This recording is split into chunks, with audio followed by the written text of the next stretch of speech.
Hello, and welcome to the eCon Planning Suite online tutorials. This is one in a series of video tutorials demonstrating the functionality and components of the eCon Planning Suite. At the end of this tutorial, you will be able to set up geographic target areas in the comp plan in IDIS.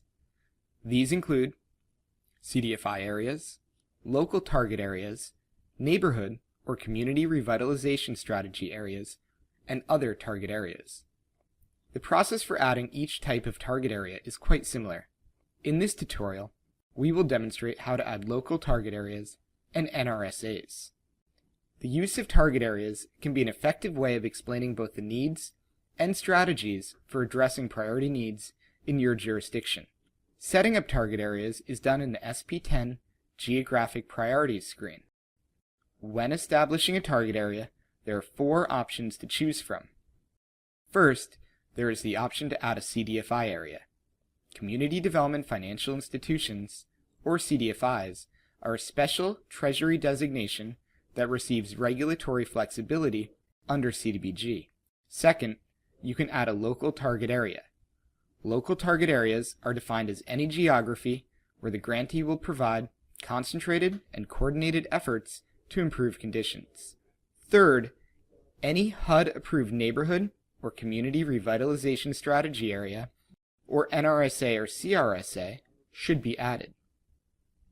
These areas give states and jurisdictions greater regulatory flexibility in revitalizing their most distressed communities and neighborhoods. All areas need to be approved by HUD. Finally, there is the option to add any other locally defined target areas such as redevelopment areas using the Other Target Areas option. To set up a local target area, click Add Local Target Area. Previously added local target areas will appear on the list. To add a new one, click Add. Type the local target area's name. In this example, we will use Main Street Neighborhood. Using the drop-down menu, identify the type of revitalization area, commercial, housing, comprehensive, or other. If other, specify a type in the field provided.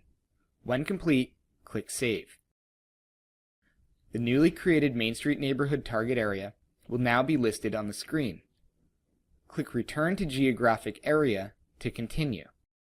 The Geographic Priorities page lists all the target areas entered in IDIS, including the recently created Main Street Neighborhood. However, no areas are included in the comp plan until you check Include and click Save. An Edit button appears under the action column. You must click it to add additional information about the area. Respond to the questions in the fields provided, identifying the neighborhood boundaries, describing specific housing and commercial characteristics, how your citizen participation and consultation processes helped identify the area, what the priority needs of the area are, what the opportunities for improvement are, and what the barriers for improvement are. When done, click Save and Return. To review the information previously entered, click View under the action column. To revise further, click Edit. The process for setting up NRSAs is very similar. To add an NRSA, click Add Strategy Area. Previously added strategy areas will appear on the list. Click Add. Name the NRSA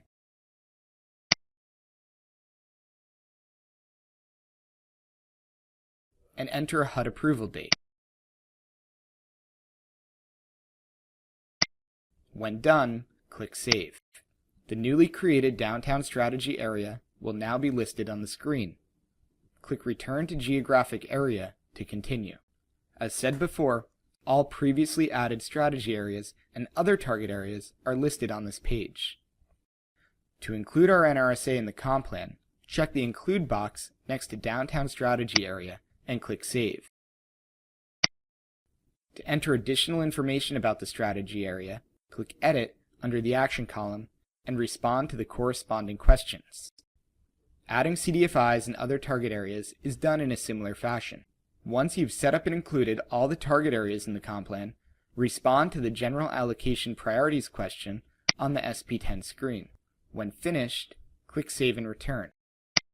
Thank you for participating in the online tutorial on setting up geographic target areas.